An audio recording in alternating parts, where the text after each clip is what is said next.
Yes, hello. Here's Vampire Asylum Part 4. Her eyes have been burned out with acid, the doctor said on examining her, with shock in his voice.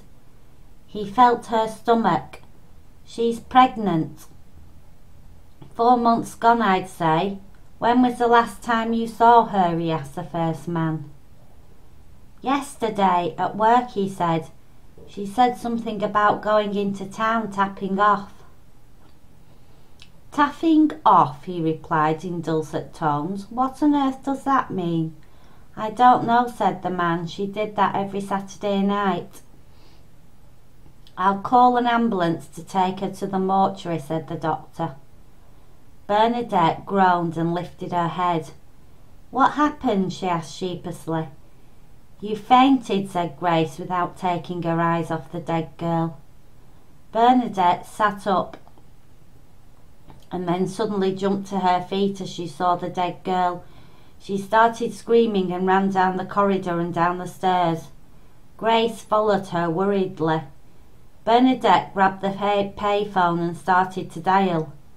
Mum, I have to come home, she sobbed. You have no idea what it's like here. What do you mean? Dad's making my room into an office. Mum, please, a girl just got murdered. She soberly put the phone down and collapsed on the couch. Mum won't let me go home, she stated, looking at Grace. I hate it here already. I'm terrified. Grace didn't know what to say, so she just sat by her side on the couch. I wanted to be a general nurse, continued Bernadette, but I failed French, so they wouldn't take me. The psychiatrist here said it didn't matter as I had 2 sciences plus maths and English. Grace looked up to see a drinks machine on the wall. Getting a coffee, said Grace. Do you want one? No thanks, said Bernadette. I've got some cans of Coke in my room. Bernadette stood up. Her eyes were wild with fear. I suppose I better go back to my room, she said as she walked towards the stairs. She was petrified.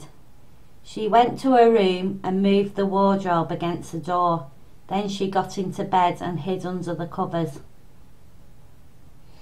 An ambulance arrived and 2 men jumped out. They lifted a stretcher out of the back and entered the hostel. They moved quickly upstairs without speaking. Grace watched intently. Actually, she was petrified, but she didn't want anybody to know that. Grace had just got a drink out of the machine when a patient ambled in.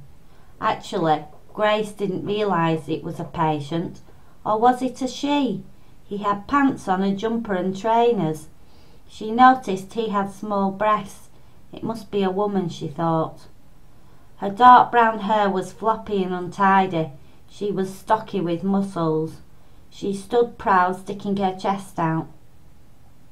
Have you not got a kettle? She asked nonchalantly, scratching her nose and looking at the floor. Yes, but I haven't got any milk, Grace replied, trying not to look at the woman.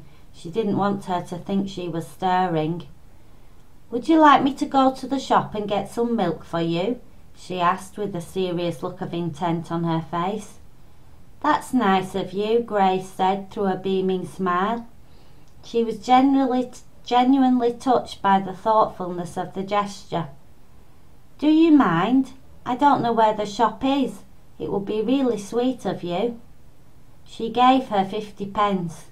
She couldn't help glancing briefly at her groin. Actually, it looked like she had a penis, or had she shoved a sock down her pants? Can I keep the change for going? She asked with childlike expectancy. Her hand was still stretched out in front of her with the silver coin in the centre of her palm. Her eyes were full of sincerity. She flashed them at Grace before looking at the floor. I want some sweets, she said rather pathetically. Yes, she replied, before smiling warmly once again. I don't know my way round the hospital yet. Thank you for going to the shop for me. Don't mention it, said the woman. I always try to help new starters. She shuffled backward, then pirouetted gracefully out of the doors. Grace sat on the couch drinking her coffee. She wondered what she was letting herself in for. Then the ambulance man came down the steps with the dead body strapped to the stretcher. "What's happening?" said a man who had emerged from a room. He was stocky with brown hair. He wore jeans and trainers with a loose-fitting jumper. "I don't know," said Grace. "Some girl got murdered." "Who? Which girl got murdered?" he asked, his face full of concern. "I don't know," she replied. "Some blonde called Bernice." "Bernice, year 2, he guessed. That girl was always heading for trouble. She kept coming back from town with strange men in a taxi. "Are you new?" he asked, folding his arms defensively and looking at Grace with concern and suspicion. He'd been there a while, but he remembered what it felt like when he arrived all new, feeling all lonely and forlorn. He thought he'd show her his friendly face to make her feel more at home. "Yes, the name's Grace," she said, grateful for some company. She sipped on her hot coffee. "Tell you what, this coffee's disgusting," she said, perching it on the arm of the chair. "I'm Luke. I'm a third-year student," he said. "Listen, I went back to Liverpool at weekend and brought back some homemade wine. I'm sharing it out in the TV room this evening. Would you like to come?" he asked, hopeful expectation cancelling all intimidation in his tone. "Oh yes, please, that would be nice," said Grace. Despite the shocking initiation to Badger, the discovery of a dead body, Grace started to feel better. Luke seemed friendly enough. She definitely wasn't saying no to home brew. She hoped that she would meet plenty of people at the get-together and she would get a chance to start fitting in. She was confident that if they only got to know her, they would soon grow to like her. "It's my dad's own brew.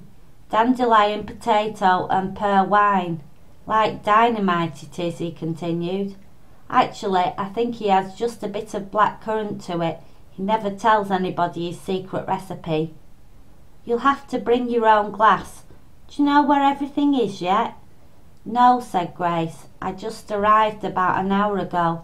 I still need to get my bearings." "I'll show you round. That's a TV lounge," he said, pointing to the room he'd just come from. "Here's the laundry room." Grace looked inside. There was a huge industrial washer and dryer. "That big dryer is great," he said. "It cuts down on ironing." "This is the drying room if you have jumpers or other items that can go in the dryer," he said, leading her to another room. There were wooden slats all round the inside of the room and a twin tub washer in the middle.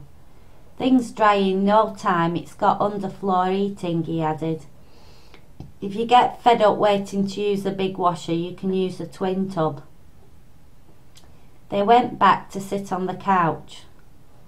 Just then the patient came back with the milk. "You said I could keep the change," she said, sheepishly handing her the milk. "Yes," said Grace, smiling warmly. "Thank you." "Where did he get that from?" asked Luke with concern. "The shop," said Grace. "They don't sell milk at the patient's shop, do they, Leslie?" he said accusingly. "How long has he been gone?" "About 10 minutes, asked Grace. "Why do you ask?" "Well, he hasn't been to town and back in that time, have you, Leslie?" He smirked, then he turned to Grace. "They don't sell milk at the patient's shop. He must have nicked it off one of the wards." "Oh dear," said Grace, laughing, but there was a slight feeling of guilt gnawing at her apparent joy. "You might as well keep it now. There's no way of knowing where he got it from. Just be careful in future." He stared at the man with annoyance. "Leslie, where did you get that milk from? We've told you about hanging round the nurses' hostel looking for newcomers." Leslie scuckled off quickly, smirking to himself. "Watch him," said Luke. "He's a patient. He's a terrible tea leaf. He hangs round the hostel looking for new starters that don't know him yet." Actually, I thought he was a woman, said Grace. Was that a man? Actually, it's hard to say. He's a hermaphrodite, he said smugly, impressed with his own knowledge. What's a hermaphrodite? Asked Grace, wide-eyed with curiosity. He was born with the genitalia of both a man and a woman, he said, pleased to be having the opportunity to impress a new student. So, Bernice got murdered, did she? We haven't had a murder in the hostel for a while. What? Said Grace, fidgeting. It's not what, it's pardon, he admonished her. Last one was 3 months ago. Jim Flint, found strangled with a necktie. Grace looked at her fingers. So who was Jim Flint? She asked tentatively. He was a gardener, he replied sardonically. Don't know why anybody would want to kill him. The patients seemed to like him. Actually, he was a bit of a Casanova. Maybe he got caught with someone's wife. Grace gasped. Are people always getting murdered? From time to time, he admitted. Anyway, welcome to Badger Hospital. Look, just go with the flow, Grace. You'll be fine. That's the end of Vampire Asylum Part 4. And you can purchase Vampire Asylum from Kindle, just $1.95. Or it's now available to order off Amazon websites. Thank you, bye.